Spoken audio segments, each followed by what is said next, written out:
আসসালামু আলাইকুম আরহামাতুল্লাহ।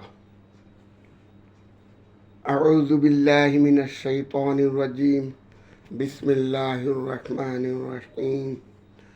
আলহামদুলিল্লাহি রাব্বিল আলামিন আর রহমানির রহিম মালিক ইয়াউমিদ্দিন ইয়াকা না'বুদু ওয়া ইয়াকা নাস্তাঈন ইহদিনাস সিরাতাল মুস্তাকিম সিরাতাল লাযিনা আন'আমতা আলাইহিম গায়রিল মাগদুবি আলাইহিম ওয়ালাদ-দাল্লিন। আমিন। সকল প্রশংসা জগৎ সমূহের প্রতিপালক আল্লাহর জন্য। আল্লাহর রাসূল সাল্লাল্লাহু আলাইহি সাল্লামের উপর দরুদ ও সালাম। আজ আমরা আলোচনা করব আল্লাহ সকল কিছু জোড়ায় জোড়ায় সৃষ্টি করেছেন এ প্রসঙ্গে। আল কোরআনের ৩৬ নং সূরা আর রহমানের ৩৬ নং আয়াতে আল্লাহ উল্লেখ করেন, সুবহানাল্লাযী খালাকাল আযওয়াজা কুল্লাহা মিম্মা তুমবিতুল আরদু ওয়া মিন আনফুসিহিম ওয়া মিম্মা লা ইয়ালামুন। অর্থাৎ পবিত্রতা সেই মহান সত্তার, যিনি জমিনে যা কিছু উৎপন্ন হয় তা জোড়ায় জোড়ায় সৃষ্টি করেছেন, এবং তোমাদের নিজেদের মধ্যেও, এবং তোমরা যা কিছু জানো আর যা কিছু জানো না, সব কিছু। উক্ত আয়াত থেকে আমরা দেখতে পাই যে পৃথিবীতে যা কিছু উৎপন্ন হয়, অর্থাৎ ভূমি থেকে যা কিছু উৎপন্ন হয়, সকল প্রকার উদ্ভিদ জোড়ায় জোড়ায়, অর্থাৎ নারী এবং পুরুষ, স্ত্রী ফুল, পুরুষ ফুল। কিছু ফল টক, কিছু ফল মিষ্টি, কিছু আছে বিচিযুক্ত, কিছু আছে বিচি ছাড়া। এভাবে সকল কিছুই তিনি জোড়ায় জোড়ায় সৃষ্টি করেছেন। তারপরে বলা হয়েছে তাদের নিজেদের মধ্যেও জোড়া সৃষ্টি করেছেন, অর্থাৎ মানুষের মাঝেও তিনি জোড়া সৃষ্টি করেছেন, যেমন নারী পুরুষ। এভাবে পৃথিবীর সকল প্রাণী জোড়ায় জোড়ায় সৃষ্টি করা হয়েছে। পৃথিবীর সকল জীব দুই প্রকার, নারী ও পুরুষ। মানুষের মাঝেও দেখা যায় নারী ও পুরুষ, তবে কিছু ব্যতিক্রম, যেমন তৃতীয় লিঙ্গ। এখানে তৃতীয় লিঙ্গে যারা আছে, কিছু নারী সদৃশ, কিছু পুরুষ সদৃশ। আবার সূরা কাফের আর ৫০ নং সূরা কাফের ২৩ নং আয়াতে আল্লাহ বলেন, আউযু বিল্লাহি মিনাশ শাইতানির রাজিম, ওয়া ক্বালা কারিনুহু হাযা মা লাদাইয়া আতীদ। অকালা কারিনুহু হাযা মা লাদাইয়া আতীদ। অর্থাৎ তার সঙ্গী ফেরেশতা বলবে, এই যে আমার কাছে আমলনামা প্রস্তুত। তারপরে একই সূরার ২৭ নং আয়াতে আল্লাহ উল্লেখ করেন, আউযু বিল্লাহি মিনাশ শাইতানির রাজিম, ক্বালা কারিনুহু রব্বানা মা আতগাইতুহু ওয়ালাকিন কানা ফি দালালিম বাঈদ। অর্থাৎ তার সঙ্গী শয়তান বলবে, হে আমার প্রতিপালক, আমি তাকে পথভ্রষ্ট করিনি, বরং সে নিজেই ছিল সুদূর গুমরাহিতে লিপ্ত। এখানে দেখা যায় প্রত্যেক মানুষ সৃষ্টির সাথে সাথে তার সাথে কারিন ফেরেশতাও এবং কারিন শয়তান সৃষ্টি হয়। কারিন ফেরেশতা ভালো কাজে মানুষকে উদ্বুদ্ধ করে, আর কারিন শয়তান মানুষকে খারাপ কাজে উদ্বুদ্ধ করে। অর্থাৎ এখানেও জোড়ার কথা উল্লেখ করা হয়েছে। হাদিসে উল্লেখ আছে, রাসূলুল্লাহ সাল্লাল্লাহু আলাইহি সাল্লাম বলেন, প্রত্যেক মানুষের সাথেই কারিন শয়তান থাকে। তখন সাহাবা একরাম রাদিয়াল্লাহু তাআলা আনহুম জিজ্ঞাসা করলেন, হে আল্লাহর রাসূল সাল্লাল্লাহু আলাইহি সাল্লাম, কারিন শয়তান কি আপনার সাথেও আছে? তিনি বললেন, হ্যাঁ, তবে সে মুসলমান হয়ে গিয়েছে। এ থেকে বোঝা যায় কারিন শয়তানের কাজ হলো মানুষকে পথভ্রষ্ট করা। এবার আসা যাক দেখা যায় না তাদের জোড়া সম্পর্কে। আমরা জানি চুম্বকের দুইটি মেরু থাকে, উত্তর মেরু আর দক্ষিণ মেরু। সমমেরু পরস্পরকে বিকর্ষণ করে আর বিপরীত মেরু পরস্পরকে আকর্ষণ করে। আর বাস্তবে দেখা যায় এক মেরু বিশিষ্ট কোনো চুম্বক নেই, অর্থাৎ এখানেও জোড়া। এই আকর্ষণ আর বিকর্ষণ এটাও একটা জোড়া। বিদ্যুতের ক্ষেত্রেও একই ঘটনা। আর যেখানে বিদ্যুৎ সেখানেই চুম্বক, আর যেখানে চুম্বক সেখানেই বিদ্যুৎ, এখানেও জোড়া। এই সৃষ্টি জগতে গ্রহ নক্ষত্র দুই ধরনের বস্তু আছে।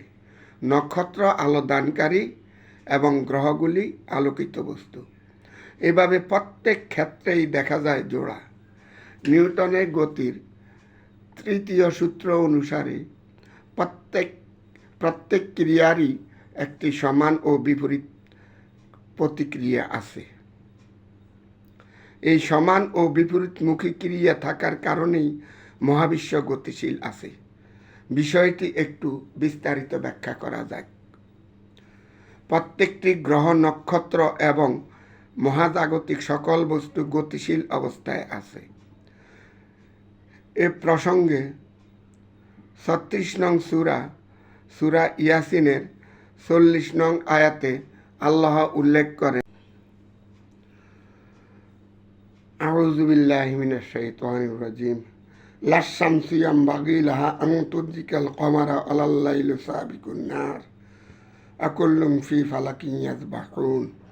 অর্থাৎ সূর্যের পক্ষে সম্ভব নয় চাঁদকে ধরে ফেলা, আর রাতের পক্ষে সম্ভব নয় দিনকে ছাড়িয়ে আগে বেড়ে যাওয়া। প্রত্যেকেই নিজ নিজ কক্ষপথে সাঁতার কাটছে। এই যে এখানে সাঁতার কাটা শব্দের অর্থ হলো পরিভ্রমণের সময় কক্ষপথে পরিভ্রমণের সময় মহাকাশে ভেসে থাকা। পরিভ্রমণের সময় দুই ধরনের বল ক্রিয়া করে, কেন্দ্রমুখী এবং কেন্দ্রবিমুখী বল। এর ফলেই মহাজাগতে সকল কিছু অর্থাৎ গ্রহ, নক্ষত্র ইত্যাদি গতিশীল আছে। যদি এই বিপরীতমুখী বল না থাকতো তাহলে এই বিশ্বজগতের অস্তিত্বই থাকতো না। অন্যদিকে দেখা যায় সকল বস্তু হলো ম্যাটার এবং তার বিপরীত বস্তু হলো অ্যান্টি ম্যাটার। এভাবে প্রত্যেকটি কণার প্রতিকণা রয়েছে। একটি পরমাণুতে ইলেকট্রন, প্রোটন দেখা যায়। এগুলিরও প্রতিকণা আছে, অর্থাৎ জোড়া। বর্তমানে বিজ্ঞানীরা আবিষ্কার করেছেন ডার্ক ম্যাটার এবং ডার্ক এনার্জি। বিজ্ঞানীরা আরও বলেন এই মহাবিশ্বের ৯৬%ই হলো ডার্ক এনার্জি এবং ডার্ক ম্যাটার, আর বাকি ৪% হলো ভিজিবল এনার্জি এবং ভিজিবল ম্যাটার। ডার্ক এনার্জির ফলে এই মহাবিশ্ব আলো চেয়েও দ্রুত গতিতে সম্প্রসারিত হচ্ছে। এই সম্প্রসারণ সম্পর্কে আল্লাহ সূরা ৫১ নং সূরা জারিয়াতের ৪৭ নং আয়াতে বলেন, আস-সামাআ বানাইনাহা বিআইদিন ওয়া ইন্না লামুসিউন। আমি নিজ হাত দ্বারা অর্থাৎ শক্তি বলে আসমান সৃষ্টি করেছি, আর আমি অবশ্যই মহাসম্প্রসারণকারী। এখানে দেখা যাচ্ছে বিগ ব্যাং থেকে মহাবিশ্ব সৃষ্টির পর থেকেই সম্প্রসারিত হচ্ছে। আর অন্যদিকে যেহেতু সম্প্রসারণ আছে, একসময় তার সংকোচন হবে। বিগ ব্যাং যেমন আছে, সংকোচনকে বলা হয় বিগ ক্রাঞ্চ। এ সম্পর্কে 21 নং সূরা আম্বিয়ার 104 নং আয়াতে বলেন, আল্লাহ বলেন, আউযু বিল্লাহি মিনাশ শাইতানির রাজিম, ইয়াওমা নাতিস সামাআ কাতাইয়িস সিজিল্লি লিল কুতুবি কামা বাদানা আউয়ালা খালকিন নুঈদু আরদান আলাইনা ইন্না কুন্না ফাইলিন। অর্থাৎ আমি সেই দিন আকাশকে গুটিয়ে নিব যেভাবে কাগজপত্র, দলিলপত্র ইত্যাদি গুটিয়ে নেওয়া হয়। আমি আমার প্রতি ওয়াদা করেছি এবং তা অবশ্যই আমি কার্যকর করব। এ থেকে বোঝা যায় সম্প্রসারণ এবং সংকোচন এটাও জোড়া। 56 নং সূরা ওয়াকিয়ার 75 নং আয়াতে আল্লাহ বলেন, আউযু বিল্লাহি মিনাশ শাইতানির রাজিম, ফালা উকসিমু বিমাওয়াকিন নুজুম। শপথ তারকাগুলি পতিত হওয়া স্থানের, অর্থাৎ তারকাগুলি যেখানে পতিত হয় সে স্থানের কসম করেছেন আল্লাহ। এরপরে 76 নং আয়াতে আল্লাহ বলেন, ইন্নাহু লাকাসামুন লাউ তাআলামুনা আযীম। এ এক মহা কসম বা শপথ যদি তোমরা বুঝতে। আর বিজ্ঞানীরা বলেন,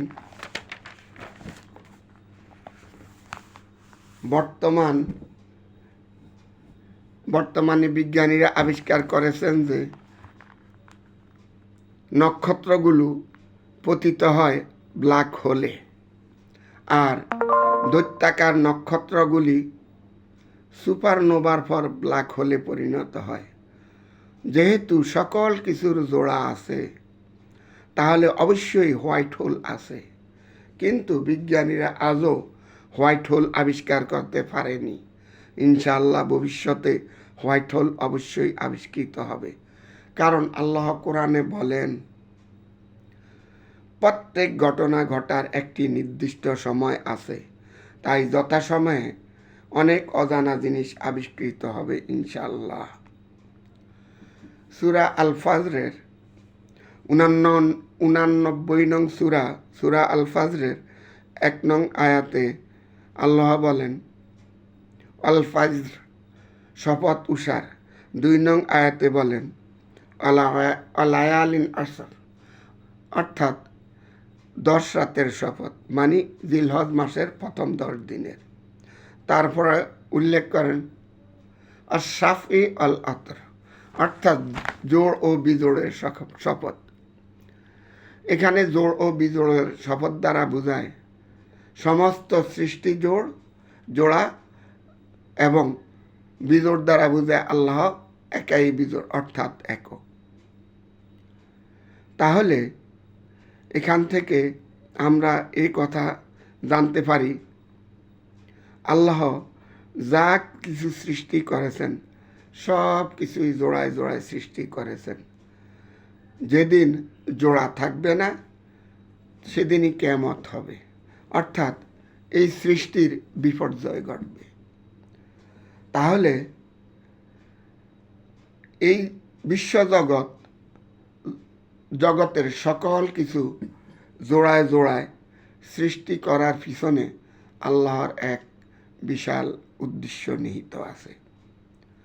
যখন গ্রহ নক্ষত্রগুলির মধ্যে কেন্দ্রমুখী এবং কেন্দ্র বিমুখী বল থাকবে না, তখন